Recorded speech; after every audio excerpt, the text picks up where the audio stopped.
Perkenalkan, nama saya Gradiana Januarti Bupu. Saya dari kelas 10 MIPA 2. Di sini saya akan menjelaskan tentang trigonometri. Yang pertama, pengertian trigonometri. Trigonometri berasal dari dua kata bahasa Yunani, yaitu trigonon dan netron. Trigon yang berarti 3 sudut dan netron yang berarti mengukur. Dari dua kata tersebut, kita dapat menyimpulkan bahwa trigonometri merupakan cabang ilmu matematika yang mempelajari tentang hubungan yang meliputi panjang pada sudut segitiga.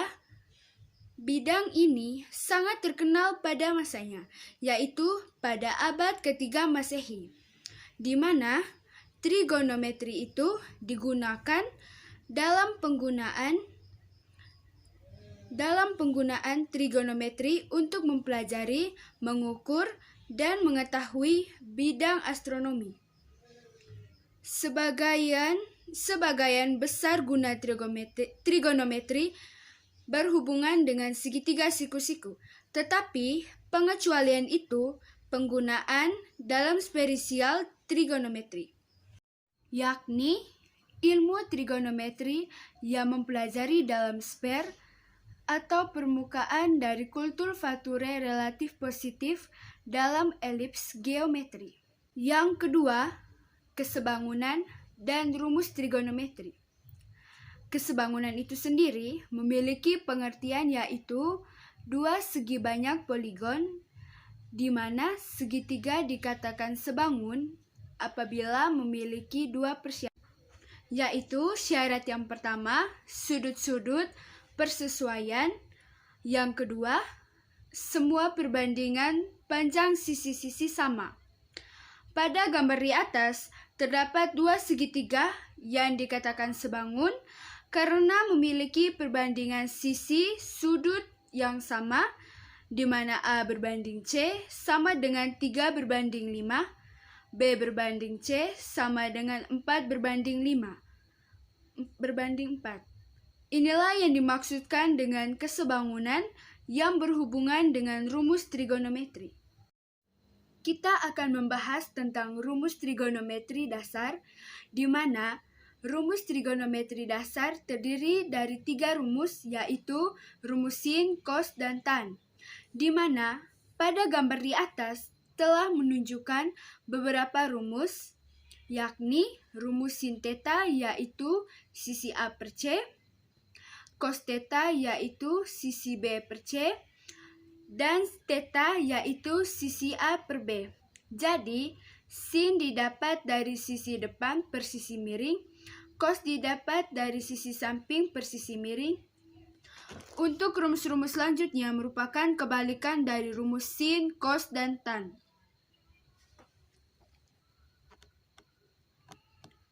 Yang ketiga, sudut istimewa dan relasi pada kuadran.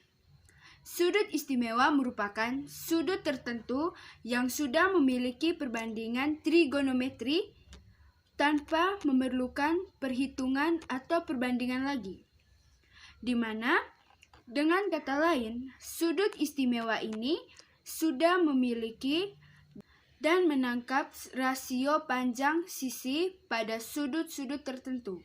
Pada pembahasan kali ini dibangun karena sudah memiliki nilai sudut yang tetap. Contohnya, segitiga sama sisi, di mana segitiga sama sisi sudah memiliki nilai yang tetap yaitu segitiga sama sisi 150 derajat, sedangkan segitiga persegi yaitu masing-masing memiliki 90 derajat pada sisi-sisinya. Jika dilihat pada gambar, telah ditetapkan bahwa segitiga sama sisi akan selalu memiliki nilai derajat yaitu 150 derajat dan 90 derajat. Jadi, jika dihitung, nilai-nilainya dapat dilihat pada tabel di samping, yakni sin theta bernilai 0, cos theta bernilai 1, dan theta bernilai 0. Sudut relasi pada kuadran itu sendiri berarti suatu bidang datar yang terbagi oleh suatu sumbu silang. Sumbu silang itu merupakan sumbu X dan sumbu Y.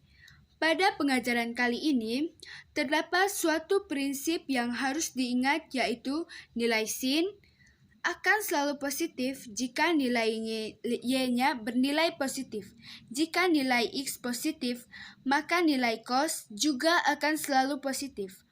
Nilai tan akan positif jika nilai X dan Y sama-sama positif atau sama-sama negatif. Yang terakhir, nilai A atau K akan selalu bernilai positif. Terdapat gambar sumbu di samping, di mana saya akan menjelaskan kuadran 1 dari 0 derajat sampai 90 derajat, yaitu semua nilainya cos, sin, dan tan selalu bernilai positif. Sedangkan kuadran 2 dari 90 derajat sampai 180 derajat, nilai sinnya akan selalu positif, yaitu kuadran 3 dari 180 derajat sampai 270 derajat. Nilai tannya akan selalu positif. Dan yang terakhir, kuadran 4 Sampai dari 360 270 derajat akan selalu bernilai positif. merupakan hakikat dari pembelajaran kali ini, yakni nilai-nilai tersebut tidak akan tergantikan atau nilai-nilai tersebut sudah dikekalkan. Yang selanjutnya, aturan sinus dan kosinus. Aturan sinus memiliki peran yang sangat penting dalam perbandingan trigonometri. Aturan sinus memiliki peran, yaitu hubungan perbandingan antara setiap sisi sudut memiliki nilai dapat dilihat pada gambar di atas, di mana terdapat keterangan A panjang sisi A, B panjang sisi B, C panjang sisi C, A besar sudut di depan sisi A, B besar sudut di depan sisi B, dan C besar sudut di depan sisi C.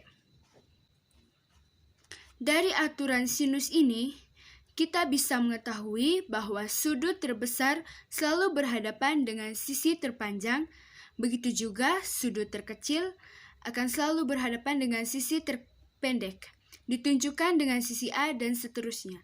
Seperti yang kita lihat pada gambar, mulanya segitiga tidak memiliki sisi T, tetapi sisi C. Perlu sisi depan dan sisi samping. Sisi T itu kemudian yang menjadi sisi depannya. Proses selanjutnya bisa kita amati pada gambar berikut.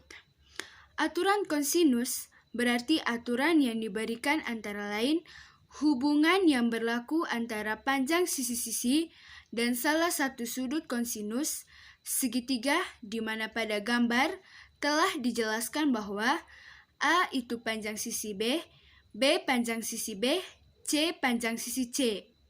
A besar-besar sudut pada sisi A, B besar-besar sudut pada sisi B, dan C besar-besar sudut pada sisi C.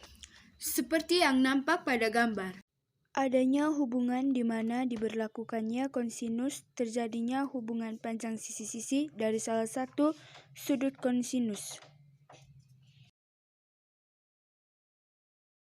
Nilai dari tan 60 derajat sin 30 derajat per cos 60 derajat adalah berikut penjelasannya.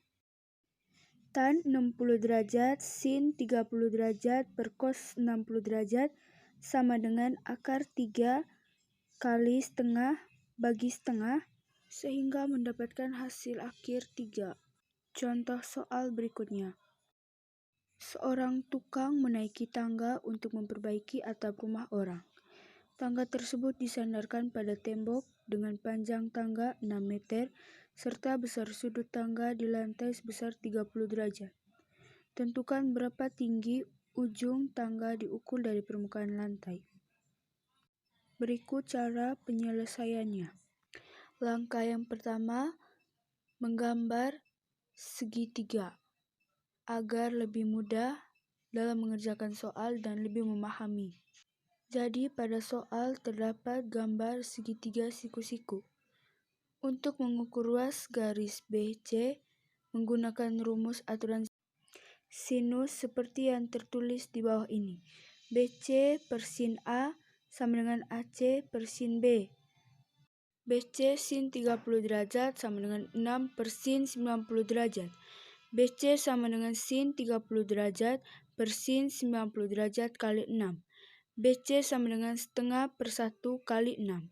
BC sama dengan 3 meter. Jadi, hasil akhirnya adalah 3 meter. Demikianlah presentasi saya. Sekian dan terima kasih.